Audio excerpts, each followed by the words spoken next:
जी मैं आपसे ऐसा आशीर्वाद चाहता हूं कि मेरे धर्म देव शास्त्र गुरु की भक्ति में जैसा मन अभी तक लगा है आगे भी लगा रहे। मैं ऐसा आशीर्वाद चाहता हूं। गुरु जी मेरा क्वेश्चन ये है कि आज के भौतिकवाद युग में, विज्ञापन के युग में ऐसा अम्बंडर चालू हो रखा है, लगभग 2000 आइटम प्रतिदिन मार्केट में लॉन्च हो रहे हैं और विज्ञापन होता है तो तुरंत देने शुरू जाते हैं, जिनका हमको कोई उपयोग नहीं है, जो हमारा आदिकाल से कोई जरूरत नहीं है। चाहे डिओडोरेंट हो, लिपस्टिक हो, बल्कि बिंदी चली जा रही है, लिपस्टिक आगे बढ़ जा रही है, लाखों करोड़ों का कारोबार हो रहा है। मैं महाराज जी इस बारे में ज्यादा चीजों का नाम नहीं ले रहा हूं, परंतु कोई चीज कोई उपयोगी नहीं है। बाथरूम के कपड़े अलग, चप्पल अलग, जूता अलग, ये क्या हो रहा है महाराज जी? ऐसा मैं आपको कैसे संदेश चाहता हूं कि आप इस संदेश के मार्फत बताएं। देखो भाई, ये उपभोक्तावादी युग है, इसे ही कंज्यूमरिज्म कहते हैं। जहां आवश्यकताएं गौण हो जाए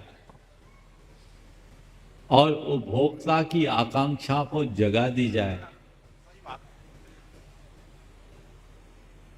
दूसरे शब्दों में कहूं कि गंजे को भी कंघी बेच दी जाए, जिसके सिर में एक भी बाल नहीं है, उसको भी ऐसा बता बता कर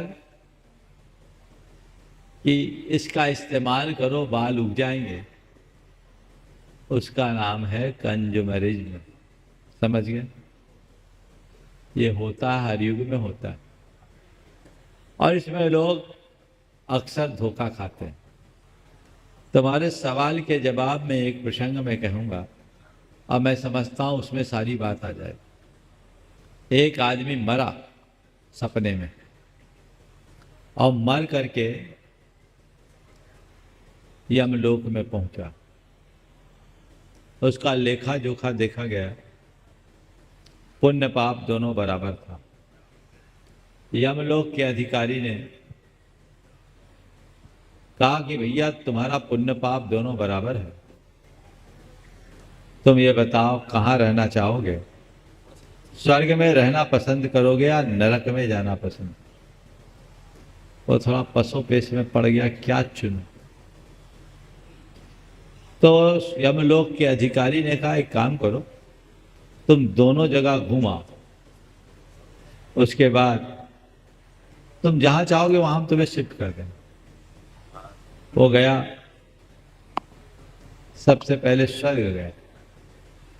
स्वर्ग देखकर जाकर देखता क्या है कि सब अपने आप में मगन है। कोई पूजा कर रहा है, कोई माला फेर रहा है, कोई पाठ कर रहा है, कोई भक्ति कर रहा है, किसी को कोई लेना ही देना नहीं, सब अपने में मगन।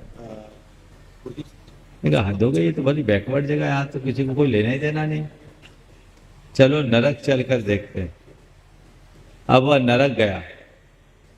जब नरक गया तो जैसे ही नरक पहुंचा, ध्यान से सुनो आनंद, जैसे ही नरक पहुंचा उसका तगड़ा रिसेप्शन हुआ, और वो भी ब्रांडी और विस्की से। अंदर डिस्कोथेक हो रहा था, अंदर डिस्कोथेक चल रहा था। उसने अपने मन में कहा हद हो गई, फालतू में नरक को पंडितों ने बदनाम कर रखा है। संसार का सबसे अच्छा सुख तो नरक में है, व्यर्थ में लोगों ने बदनाम कर रखा है। लौट कर आया, बोला मुझे नरक भेज दो, मुझे नरक भेज दो। बोले नरक जाना है, सोच लो। बोला सोच लिया, कुछ नहीं रखा तुम्हारे स्वर्ग में। बोले एक बार और सोच लो। बोला सोच कर आया हूं, मुझे नरक भेज दो, कुछ नहीं रखा तुम्हारे स्वर्ग में। उसे नरक शिफ्ट कर दिया गया, और जैसे ही नरक पहुंचा वहां तो मार काट रौद रूप चालू हो गया।